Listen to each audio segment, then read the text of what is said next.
Welcome to today's UEFA Champions League review show with me, Joe Tomlinson, and Christopher Hamill here, where we look at the biggest games over the last 2 days. The first team through to the semi-final, Real Madrid, after they dispatched Bayern Munich 4-2 on the night, 6-3 on aggregate, in a hell of a fixture, Hamster. It was a game of the highest quality, Joseph. I was flicking between Atleti and Leicester, Real Madrid and Bayern. This was infinitely better. Definitely. It was pure silkage, my friend.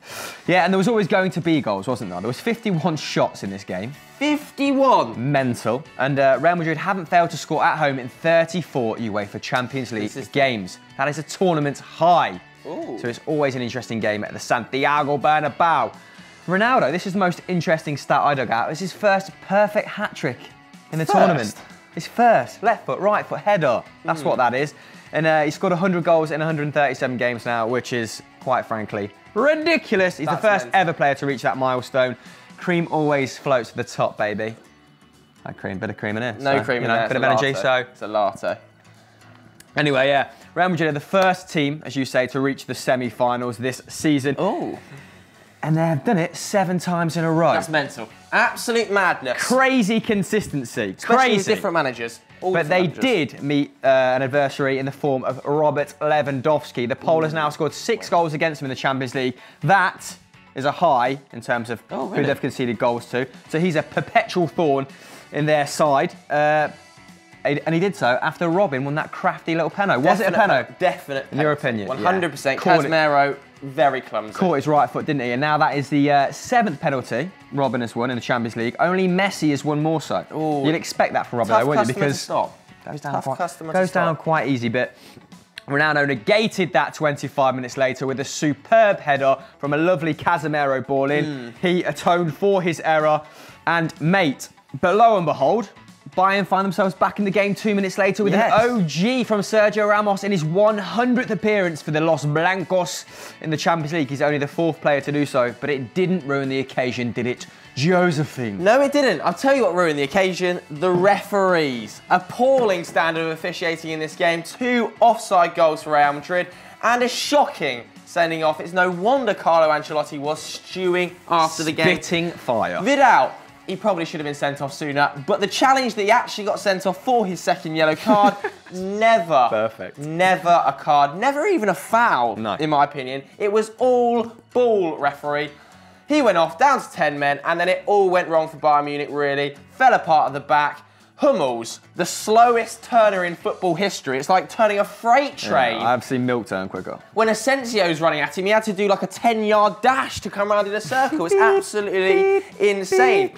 Very frustrating that Vidal was sent off as well because he was having such a good game. He's absolutely everywhere when he's on the pitch. 3 tackles, 4 shots, a typically bullish performance. When he's on form, he's absolutely everywhere, isn't he? But similarly to the first leg, when Bayern had a man sent off as well, they almost ran out of gas towards the end. They did. And like you said, in the last time we shot one of these, it's partly down to their age. It's such an old squad. The average age is over 30 years old. That's insane for a Champions League team. This was their oldest starting lineup in Champions League history. That is absolutely maddening. Prior to this as well, Bayern Munich have very good pedigree in extra time, which maybe goes to prove that they are now too old. Once upon a time, fine, got away with it. They've actually won 6 of 7 games in extra time. This is their first loss. Pretty insane, especially given that it was Lahm's last season, Alonso's last season. Alonso, by the way, had a really, really off night. Hamster, though, who was your man of the match in this one? Marcelo, surely? Me, it has to be the Brazilian left-back, mate. 9 dribbles completed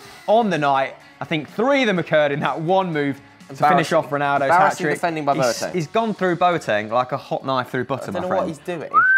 But yeah, and 8 key passes. A key pass is obviously when you create a shot opportunity. He created 8 from left back. That is insane, and a tackle to boot. The best left back of the modern era, Joseph. What do you think?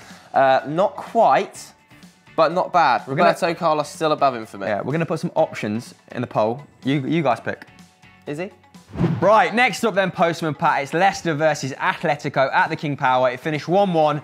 How do you think the game fared? Yeah, it was actually not too bad. Atletico Madrid, as they always do, breezed through to a semi-final. 3 of the last 4 seasons they've been at the UEFA Champions League semi-final stage. That is consistency manifest from Diego Simeone. And I want to focus on one man in particular. It's the kidney stone himself. It's Saul Niguez. If you didn't see the stories this week, he's had kidney problems off the pitch. He's got a little catheter fitted in his willy. It wasn't kidney stones. Against Leverkusen last year, he took an absolute thwack to the kidney and he threw up 4 times before he got off the pitch. And he was in hospital for 4 days. He's been in a really bad way. On the training pitch, they've got a catheter in his willy. Not very good. But he did get the club's 100th goal in the Champions League. And in fact, this season, only Edinson Cavani, who's got 4, and Robert Lewandowski, who's also got 4, have scored more away goals than Saul Niguez in the Champions League. Big game player. He's got 3. That's very, very impressive stuff. Felipe Luis as well, the Chelsea flop, still doing it at Atletico Madrid under Diego Simeone. He got back-to-back assists in all competitions for the first time since October 2013. Good effort. It was really good. Very good effort from particularly Felipe in the first half, yeah. And he kind of sums up that back four for Atletico. They are so brave. 10 blocks in this game, flinging their faces in front of the ball at times. Atletico Madrid, what can you say about them? They are just so good. And they kind of played up to the stereotype of teams that win the first leg at home, go through. 67% of the time, if you win the first leg 1-0, you will go through in the second leg. Congratulations, Atleti. But you have to say, Leicester put up a decent showing. Yes, mate, particularly in the second half. Obviously, Jamie Vardy brought the English side back into the game, and he's the first English player to score in the quarterfinals of a Champions League, Joseph, since Frank Lampard in 2012. That's embarrassing. Embarrassing for the Premier League and England. That's shocking. Both of Vardy's goals have actually come in the Champions League in the knockout stages. Didn't score in the group stage, but it didn't matter because Leicester were formidable in the group stages, particularly Mahrez. And actually, they end their first Champions League campaign unbeaten at home, winning 4 games and drawing 1.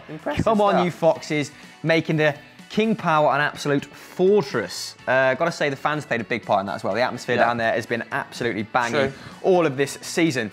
Now, Leicester looked like they had a bit of an inferiority complex in the first 20 minutes. Atleti were dictating play, putting some nice moves together. But in the second half, Shakespeare made some great changes, particularly Chilwell, moving Mahrez to that central position where he dictated play. I think that could be where Mahrez potentially plays for the rest of the season after seeing that display. People know what he wants to do on the wing now. They know he wants to cut it on that left-hand side and curl one top left. So they've just been marshalling that out of games in comparison to last season. So maybe this signals a move to Mahrez to that number 10 position as well. But yes, Leicester overall had 23 shots in the game to Atleti's 6. Madness. I saw a stat in the second half after about 75, 80 minutes where Leicester had 13 shots in the second half. Atleti had none. Ben Chilwell, the substitute, had had 4 of them, which was a match high. I know. Jesus. I think he should have done better with 1, but the other led to Jamie Vardy's goal. So that was a positive substitution from Shakespeare. And even Simeone said after the game, listen, I have to say, what a great performance from the opposition. It was a pleasure to compete against them. 2 greats of the modern era, Simeone, Shakespeare, pitting their wits against each other. But the Spaniards do what they do best. They ground out the result, didn't they, Joseph? How far do you think this Atleti team can go? Will it be another case of nearly winning? Maybe? Let us know in the comments below.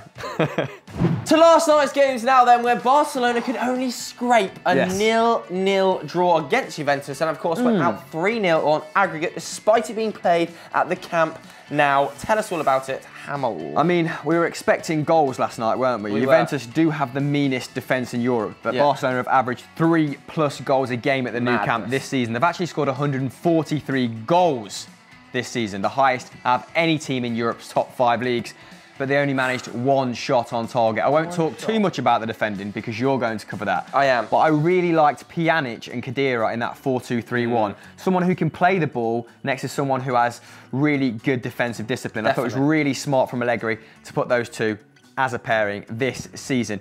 Anyway, that 1 shot was the lowest Barca have had at the Camp Nou since 2010. 7 years. 7 years, that is 7 years. Good maths from you. And Messi also had a torrid night. 80 touches, so he was on the ball an awful lot, but 15 failed dribbles, Joseph. He was dispossessed 15 times and had 5 shots off target, only against Bate Borisov, as he'd been more unclinical in front of goal. I mean, you can count how many bad games he's had in the Champions League on one hand. You can. And this was one of them.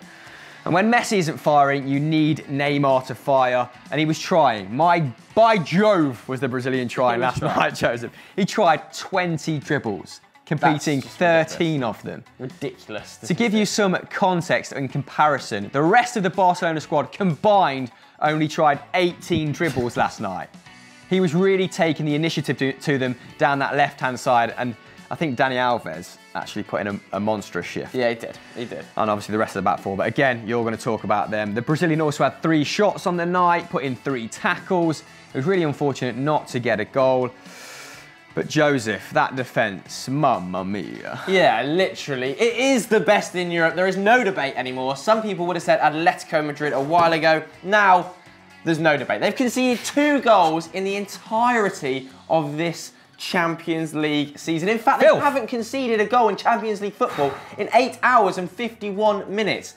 That's the same amount of time, roughly, as you can fly from London to New York. It's ridiculous. Bonucci and Chiellini are vile partnered together. Absolute titans at the back. Last night, combined numbers, 9 interceptions, 10 tackles, 16 clearances from the pair of them. It's getting ridiculous with Buffon between the sticks.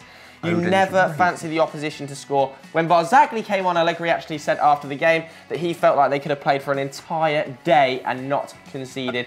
Barzagli is that good. Imagine honestly. being able to bring Barzagli on to Seattle again. Yeah, forget Benzema, Bale and Cristiano. The real BBC is Barzagli, Bonucci and Chiellini. They're ridiculous, and in my opinion, they're going to win the competition. I don't see anybody breaking down that back line, and with Dybala and Higuain and, like you said, Pjanic pulling the strings, they're going to score goals. What a team performance from Juventus. You have to say, to keep Barcelona out, it's incredible. You are firmly in our winners, if we were doing winners, but it's UEFA Champions League review.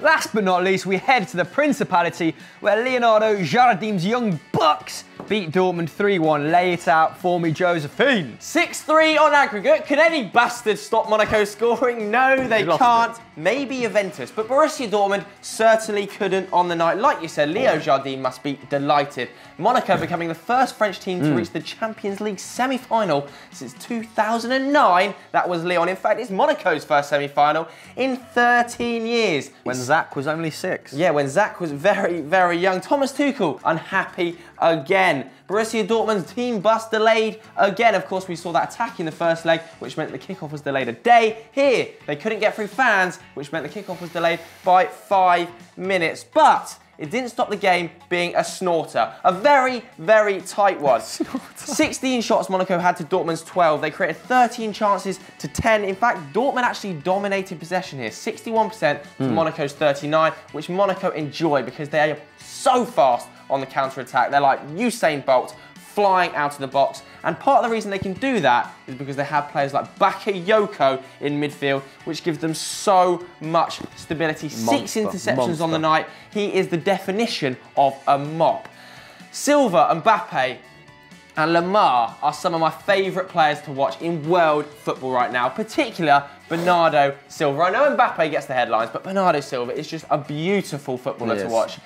Quicker he joins the Premier League, the better. This season, in fact, combined, they've got 43 goals between them and 34 assists. It's incredible to watch. Like I said, Thomas Lamar as well, probably my man of the match in this game. 1 assist, 6 key passes, 4 dribbles, 5 tackles, 6 accurate crosses, which you never see nowadays. It's great to see a winger and fullbacks as well, like we said about Monaco in the past, putting in accurate crosses. What a performance from Monaco. I want to see them in a Champions League final, Chris. I've said it. Oh, that was breathtaking, Joseph. And is it Thomas Lamar or Thomas Lamar? Who cares? Pato always calls him Thomas Lamar, but he likes to think he's the king of pronunciation, isn't he? Get over it. Boring, anyway. But I'm going to talk about Mbappe, Joseph, because he did it again last night. The young, prodigious talent, 22 goals for the season. 1 shot, 1 goal, 100% pass act, 100% dribbles completed. As they say in Street Fighter, freaking perfect, my friend. That's a goal or an assist for him every 67 minutes this season. It's vile. That is vile, mate. He should be in prison for that. That's illegal. It's better than Messi in most countries. Falcao and Mbappe now on 5 Champions League goals each. It was actually Falcao's 50th appearance in the UCL. So congratulations, El Tigre. Well played to the Colombian. And Monaco become the 2nd ever club to qualify for a semi-final after going through 2 preliminary rounds after Kiev in '98. Did you know that? I didn't know that, but that's impressive, Christopher. Yeah, Tell us more. Keep talking while I turn the page. So, Monaco, top of the league table in the semi-final of the Coupe de France against PSG, and if they win it, they'll win it because it's Guingamp versus Angers in the other leg. Semi of the UCL. I mean, Leonardo Jardim is currently on form for a treble. Not many managers in European history have done it. I think it's 4 or 5. No, that's mental. I know. Absolutely mental. But anyway, one shining light for Dortmund was Ousmane Dembele, as he has been all season. He came on in the 27th minute when Eric Durm got injured, and he recorded his 6th UCL assist. Only Neymar. Dirty assist as well. Only Neymar has more with 8. His run down the outside was absolutely vile, just so fast. 6 assists. That's how many Mesut Ozil has in the league this season. It's madness. It's mental. It's absolutely mental. He also completed 5 dribbles on the night, so props to him. But Dortmund, again, they failed at the quarter-final hurdle. Unlucky for Tuchel's men. Who do you think is going to go on to win it, guys? Let us know in the comments below. So the quarterfinals are over of the Champions League, Chris, but before people do anything else, what should they be doing? They should trot on over to EFD and watch our latest top 10. It is clubs that fell from grace, featuring the serious dulcet tones of Patrick van Straten. Oh, dearie me. That should be fun. Thanks very much for watching. We'll catch you next time.